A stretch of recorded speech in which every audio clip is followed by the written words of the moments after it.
ऐसा इंशाअल्लाह रहेंगे मिलके। हम ना हिंदू ना मुझे, हम एक पहले सबसे पहले तो हम एक इंसान है। महाराष्ट्र का नौजवान बहुत ही शुद्ध नौजवान है और वो समझता है कि अभी मैं कोविड में से बाहर निकला हूँ, पहली आर्थिक स्थिति विकट है और अब वो लड़ने झगड़ने या दंगा मस्ती करने के मूड में नहीं है। कि जैसे कि महंगाई का है, पेट्रोल जो है 120 रुपया हो गया है, आदमी आजकल 121 रुपया बढ़ गया है। ये लाउड स्पीकर मसला कोई मसला नहीं है, इस पे सुप्रीम कोर्ट ने अपना जजमेंट दे चुका है और लॉ एंड ऑर्डर मेंटेन करने वाले उसके मुताबिक काम कर रहे हैं। रमज़ान शरीफ गुजरने को है, अलविदाई बस अलविदा होने को है। आज इफ्तार पार्टी जो थी, आखिरी इफ्तार पार्टी थी, आखिरी इफ्तार थी, आखिरी रोज़ा था ये। कल इंशाल्लाह ईद होगी और इस पूरे रमज़ान भर में आलम इस्लाम ने जिस तरह से अखवत भाईचारा, आज यहाँ पर दावत इफ्तार थी जिसमें हमारे गैर मुस्लिम भाइयों ने भी शिरकत की, हिंदू भाइयों ने भी शिरकत की। खिंडीपाड़ा राजाराम वाड़ी में हम इस वक्त बांडुप के। आइए हम बात करते हैं भाई से। मेरा नाम सराफत अली अंसारी है, खिंडीपाड़ा में यहाँ खदान में रहता हूँ। हम लोग का एक ग्रुप है, किंग बॉयज़ नाम से है। अल्हम्दुलिल्लाह उसमें हिंदू मुस्लिम सिख ईसाई सब लोग से हम लोग मिलते हैं, दुआ सलाम होता है। हम लोग उनके घर पे होली में जाते हैं, जो भी ये प्रसाद लेके आते हैं। रमज़ान शरीफ में वो लोग आते हैं, हम लोग एक प्रोग्राम ये जो रखे हुए हैं, सब लोग हिंदू मुस्लिम सब मिलके रहते हैं। यहाँ पे पॉलिटिकल लोग जो भी अपना परजेंडा कहीं भी करना चाहते हैं वो अपने अपने हिसाब से करते हैं, लेकिन महंगाई पे कोई नहीं बात करता, कोई मुद्दे पे कोई नहीं बात करता। जब गरीब को कोरोना में सब लोग हिंदू भाई मुस्लिम को, मुस्लिम भाई हिंदू को जब कंधे पे लेके शमशान जा रहे कब्रिस्तान, तो ये लोग कहाँ थे? तब ये लोग को उठ के आके कुछ जवाब देना चाहिए था ना। अभी कैसा है, हम लोग इतना समझदार हैं कि हम लोग को आपस में कुछ नहीं तनाव रखा, हम लोग आपस में मिलके रहते और हमेशा इंशाअल्लाह रहेंगे मिलके। हम ना हिंदू ना मुझे, हम एक पहले सबसे पहले तो हम एक इंसान है। सबसे पहले जो इंसान है, हम लोग को इतना होना चाहिए, कोई भी मिलजुल के रहना चाहिए। कोई तरह के फसाद या जड़ से कोई किसी का रोजी रोटी चलाने नहीं आता। आज जो हमारे भाई है, कोई कारपेंटर है, कोई हम लोग बहुत कम मतलब छोटे उससे विंग करते हैं। तो हम लोग का कैसा है, कोई कारपेंटर है, कोई एसी बनाता है, कोई कुछ करता है, ऐसे छोटे छोटे। तो आज जो हमारे घर पे हम काम महीने भर नहीं करेंगे तो हमारे घर का चूल्हा नहीं जलेगा। तो ये सब चीज़ सबको सोचना चाहिए। उनको कैसा है, हम छोटे लोग, हम लोग को क्या बोलेंगे कि वो लोग कर देंगे, भाई ये है वो है, चलो उनके साथ में झंडा लेके घूमो, ये सब करो। लेकिन हमारे गरीब बच्चे उसमें मारे जाते हैं। हर चीज उनको खुद को समझता है। जितने बड़े बड़े नेता सबके बच्चे लोग तो अमेरिका को, ये कोई यूएस है, कोई लंदन पढ़ रहा है, अच्छा खासा डिग्री लेके वो कुर्सी पे बैठ के चलाते हैं। हम लोग जो हैं तो हम लोग मतलब इतना नहीं, हम लोग को समझना चाहिए। हम लोग किसी के विरुद्ध में नहीं बोल रहे हैं, लेकिन इतना तो मालूम है कि जो आजकल दिखाई दे रहा है कि जैसे कि महंगाई का है, पेट्रोल जो है 120 रुपया हो गया है, आदमी आजकल 121 रुपया बढ़ गया है। 100 रुपये से 60 रुपये से, मैं किसी पार्टी का नाम नहीं लेता हूँ, लेकिन इतना तो मालूम है कि जब महंगाई बढ़ती है तो गरीब भी मारा जाता है। बनती है कि महंगाई पे ध्यान दे, बुनियादी सरकार की बेशक जिम्मेदारी बोलती है। जब 1 लाख तो 1 करोड़ 60 लाख आदमी यहाँ पे रहते हैं हिंदुस्तान में, तो उनका तो ये मतलब सरकार से तो आवाज ही उठेगी कि हमारे लिए सरकार ने क्या किया। आज शाकिर साहब जो है हमारे साथ आज भी यहाँ मौजूद है, जमात इस्लामी हिंद मुंबई के सेक्रेटरी हैं शाकिर साहब। शाकिर साहब बताइए आप क्या कहेंगे?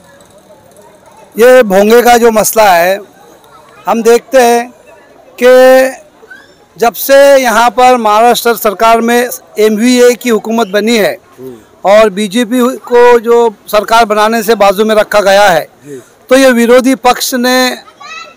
पक्ष की भूमिका अच्छे से करना छोड़कर सरकार गिराने की रोज नए नए हरबे इस्तेमाल किए जा रहे हैं। अभी कर्नाटक में पीछे देखे कि हिजाब का मसला आया, फिर महाराष्ट्र में अलग अलग मसले को लेके अभी ये जो लाउड स्पीकर मसला आया, ये लाउड स्पीकर मसला कोई मसला नहीं है, इस पे सुप्रीम कोर्ट ने अपना जजमेंट दे चुका है और लॉ एंड ऑर्डर मेंटेन करने वाले उसके मुताबिक काम कर रहे हैं। हम जानते हैं कि मंदिरों में, मस्जिदों में ज़रूरत के हिसाब से लाउड स्पीकर बजते हैं और अगर लॉ एंड ऑर्डर का जब मसला आएगा तो हम देखते हैं कि कहीं मंदिरों पे भी वो मुसीबत आएंगी और मस्जिदों पे भी आएंगी। लेकिन जहाँ जहाँ भी मंदिर या मस्जिद में लाउड स्पीकर है, वो लोगों ने अपनी परमिशन ली है और अगर आप वो देखना चाहते हैं कि उसको जो डेसिबल का जो साउंड उस पर परमिसिबल है तो आप उसको देख सकते हैं और पुलिस उसके सारे इंतज़ाम कर रही है। और जो मंदिर या मस्जिद के पास परमिशन नहीं है उसके लिए पुलिस ने अपने ऑफिसेस खोली है और सार्वजनिक जो कार्यकर्ता है उन्होंने भी अपने अलग अलग जगह पे सेंटर खोले हैं, उसकी परमिशन दी जा रही है। वो कोई ऐसा मुद्दा नहीं है। आप 4 तारीख कहते हो, लोग तो पहले से ही तैयार है। और आप जो इस तरह से कहते हो कि इसके बाद क्या होगा, तो इसके बाद ये नौजवान कुछ इस तरह का काम नहीं करेगा जिस तरह के आप सोच रहे हो। महाराष्ट्र का नौजवान बहुत ही शुद्ध नौजवान है और वो समझता है कि अभी मैं कोविड में से बाहर निकला हूँ, पहली आर्थिक स्थिति विकट है और अब वो लड़ने झगड़ने या दंगा मस्ती करने के मूड में नहीं है। और हम यहाँ से पूरे महाराष्ट्र के नौजवानों को, चाहे वो किसी भी धर्म का हो, हम ये उनसे विनंती, उनसे आह्वान करते हैं कि ये जो राज्य में जो जिस तरह की राजनीति हो रही है, जो घनेडी राजनीति हो रही है, आप उसका किसी भी तरह से शिकार ना हो, आप अपना कारोबार करते रहे।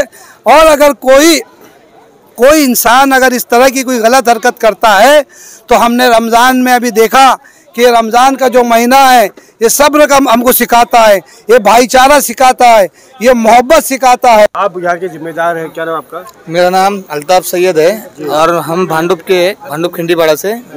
मेरा कहना है कि यहाँ पे हिंदू मुस्लिम एकता बहुत अच्छी है और ऐसी हमेशा बने रहे। जैसा हमारे गोटिया भाई थे, अभी चेतन भाई है, ऐसे जितने भी हमारे भाई के जितने भाई लोग हैं आपस में ऐसी एकता बरकरार रहे। और कैसा देश का माहौल सबको मालूम है कि राजकारण के लिए लोग क्या क्या कर रहे हैं। आज राज ठाकरे साहब जो लाउड स्पीकर के ऊपर बोल रहे, तो इससे देश का मसला हल नहीं होने वाला है, इससे और लोगों के दिलों में नफरत बढ़ने वाली। तो ऐसा काम करे जैसे हमारे महाराष्ट्र के हमारे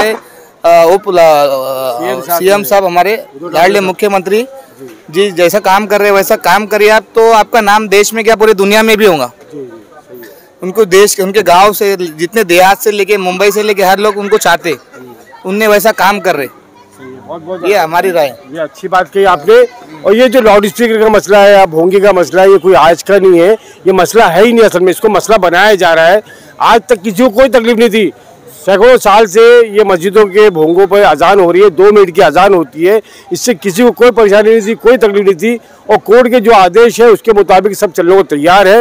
लेकिन ये गुंडागर्दी, दादागिरी जो है राज ठाकरे की हो या किसी की भी हो, वो देश को नुकसान पहुंचाएगी, महाराष्ट्र को नुकसान पहुंचाएगी, इतना हम सब जानते हैं। आप क्या कहना चाहेंगे भाई? मेरा नाम चेतन पाटिल जी। हम लोग तो इधर बचपन से रह रहे, वैसा तो इधर होने नहीं देंगे कुछ। आपस में हम लोग साथ में रहते तो ऐसा झगड़ा बिगड़ा तो होने नहीं देंगे। वो होगा बाहर होगा, वो उसका तो हम लोग ये नहीं जवाबदारी नहीं ले सकते। हमारा एरिया का तो हम जवाबदारी ले सकते हैं। ऐसे सब हम जहाँ जा रहे हैं सब लोग बहुत समझदारी के साथ में वो लोग समझ रहे हैं। पहले लोग बहकावे में आ जाते थे इन नेताओं के, लेकिन आज जो जनता जो है समझ चुकी है, वो समझदार हो चुकी है। महेश देवलेकर जी, जिस तरह से आज हमारा मुद्दा जो है ये जिस तरह से आज हमारे मुंबई शहर को महाराष्ट्र में जिस तरह से कुछ पार्टियां हैं लड़ाने काम कर रही है, नेता लोग का काम करेंगे, लेकिन आम आदमी जो जीना चाहता है, रोजी रोटी उनका चलाना, वो मेन मुद्दा बाजू में रहता है। लेकिन ये नेता लोग अपना काम करते हैं एक दूसरे से लड़ाने का। और जब दंगे होते हैं तो इसकी सबसे ज्यादा परेशानी जो तकलीफ जो आम आदमी को होती है, पुलिस को होती है, और बेचारे जो गरीब लोग हैं उन पे इसका असर पड़ता है। नहीं, आम आदमी तो जैसा गेहूं ज्वारी पीसते वैसा पीसा जाता है। बहुत अच्छी बात की आपने जी। तो आम आदमी ने एक दूसरे को जोड़ के ले, अभी ये चार पार्टी आपने जो देखा है जी, एक दूसरे के साथ चलते हैं तो हिंदुस्तान आगे बढ़ेगा। क्या बात है, वाह, बहुत सही बात है, सही बात है। एक दूसरे के साथ चलेंगे तो हिंदुस्तान आगे बढ़ेगा। अभी मोदी साहब ने बोला एक दूसरे के साथ दो तो आगे चलते रहो। बहुत अच्छी बात। अभी जो यूक्रेन का युद्ध चालू है, उसके ऊपर देखो आप, कितने साथ में आएंगे तो काम चलेगा, एक दूसरे का साथ देंगे तो काम चलेगा।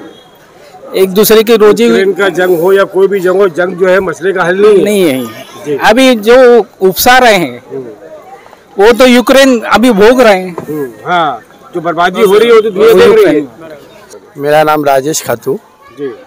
अब तरी पार्टी बहुत अच्छी होगी और यहाँ पर जो एकता और जो एकता, यहाँ पे सब अच्छे, सब एक मिल के रहते सब लोग। लेकिन आज जो है ना सब मिल के रह रहे हैं, हम बरसों से, सालों से, हजारों साल से मिल के रहते आ रहे हैं और हमारे आपस में एक दूसरे का इतना भाईचारा है कि इसको मिटाने की कुछ लोग कोशिश कर रहे हैं। जैसे कल राज ठाकरे ने अपनी तकरीर में बोला कि 4 तारीख आएगी तो हम जो है मस्जिदों के बाहर जो है हनुमान चालीसा पढ़ेंगे, भोंगे हटवा देंगे। और उन्होंने अपनी पूरी तकरीर में ना खाली खिलजी औरंगजेब, ये सब बातें की। लेकिन महंगाई के मुद्दे बड़े, आज हमारा सबसे बड़ा मुद्दा है महंगाई का है, लाइट का है, बिजली का है, रास्तों का है, गली कूचे का है। ये मुद्दे से हटकर ये लोग बात कर रहे हैं, तो ये आखिर क्या चाहते हैं ये लोग? ये आपस में झगड़ा लगाना देख चाहते हैं ये लोग। अपने को यहाँ पे तो झगड़ा नहीं करना, अपने को सबको मिल के रहना। यहाँ पे अपन जात धर्म कभी मानते नहीं, सब एक रहते। धर्म अपनी अपनी जगह पे, सबका धर्म पवित्र है ना। हम लोग को, हमारा जो देश जो है ये पूरे सबको धर्मों पे चलने का अधिकार देता है।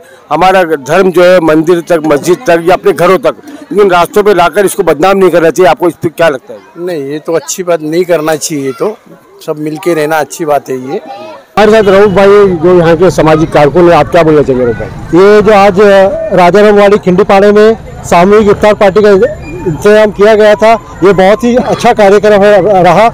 ये एरिया जो है हमारा बहुत जूना पुराना है, यहाँ पर सभी जाति धर्म के लोग रहते हैं और ख़ास करके यहाँ पर पूरा पट्टा जो है महाराष्ट्रियन है और ये लोग बहुत अच्छे लोग हैं। यहाँ मुसलमान तो गिनती के, अभी समझो कुछ मुसलमानों के घरों की तादाद बड़ी है, मगर यहाँ पहले गिनती के मुसलमान थे, तब भी यहाँ कोई भाई मतलब ऐसी नफरत और तासुब वाली बात नहीं थी, जाति भेदभाव वाली कोई बात नहीं थी। सब लोग मिलजुल कर पहले भी रहते थे और अभी भी रहते हैं।